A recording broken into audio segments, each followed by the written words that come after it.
নমস্কার, আমার নতুন চ্যানেলে আপনাদের স্বাগত জানাই। আজকে বানাবো শীতের সন্ধ্যা স্পেশাল একটি খাবার, মধুমালতী চালের পায়েস ও সরু চাকলি পিঠে।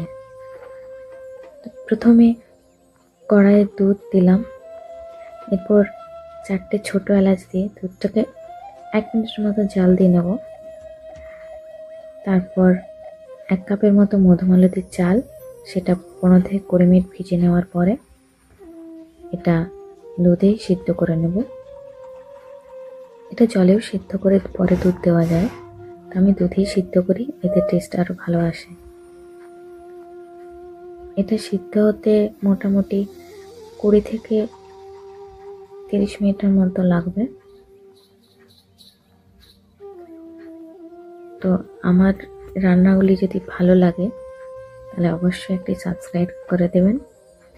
আপনাদের একটি সাবস্ক্রাইবে আমাকে এগিয়ে নিয়ে যেতে সাহায্য করবে ও আরও আগ্রহ বাড়িয়ে দেবে।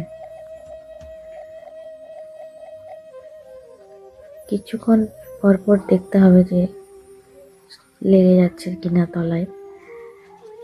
অবশ্যই সামনে থাকতে হবে, বসিয়ে দিয়ে কোথাও যাওয়া চলবে না, কারণ দুধের জিনিস কখনো উঠলে পড়ে যেতেও পারে বা তলায় ধরে যেতেও পারে, তাই মাঝে মাঝে নাড়িয়ে দেখে নিতে হবে।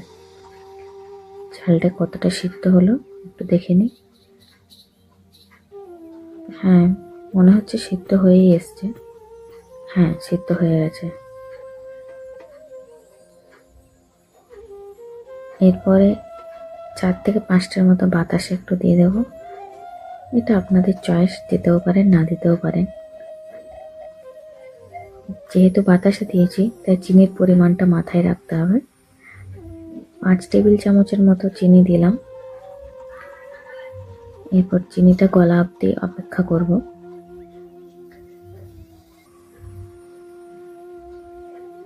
চিনি গলে গেছে, এরপর কিছুটা ড্রাই ফ্রুটস দিয়ে দেব।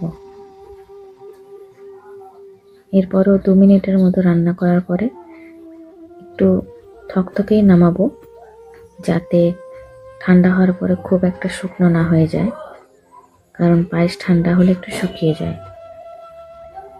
ব্যাস, মোটামুটি রেডি মধুমালতী চালের পায়েস।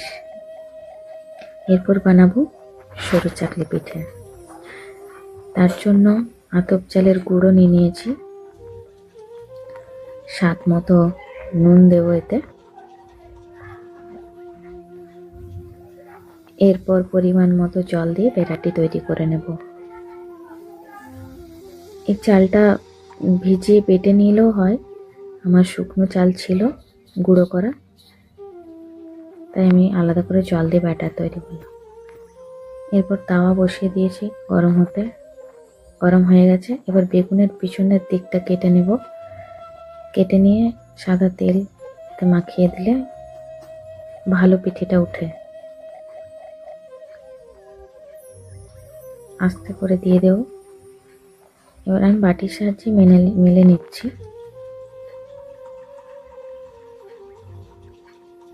আপনারা চাইলে তাওয়া ঘুরিয়েও মেলতে পারেন। এবারে ঢাকা দিয়ে দেবো 2 মিনিট। তারপর ঢাকনা খুলে অপর পিঠটাও সেঁকে নেব।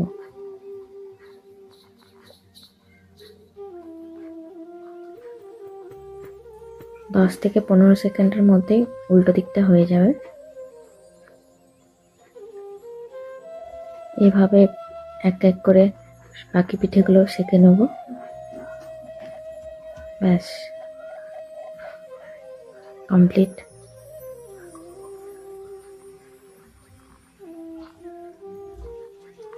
এবার আরেকটা দেব।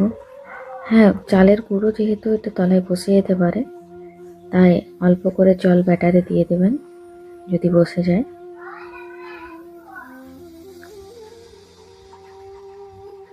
আবারও ঢেকে দেব।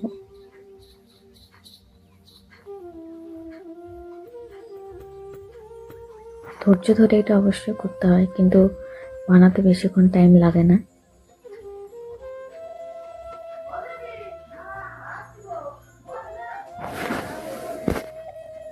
কেমন লাগলো জানাবেন। আমার রেডি হয়ে গেছে সরু চাকলি পিঠে ও পায়েস।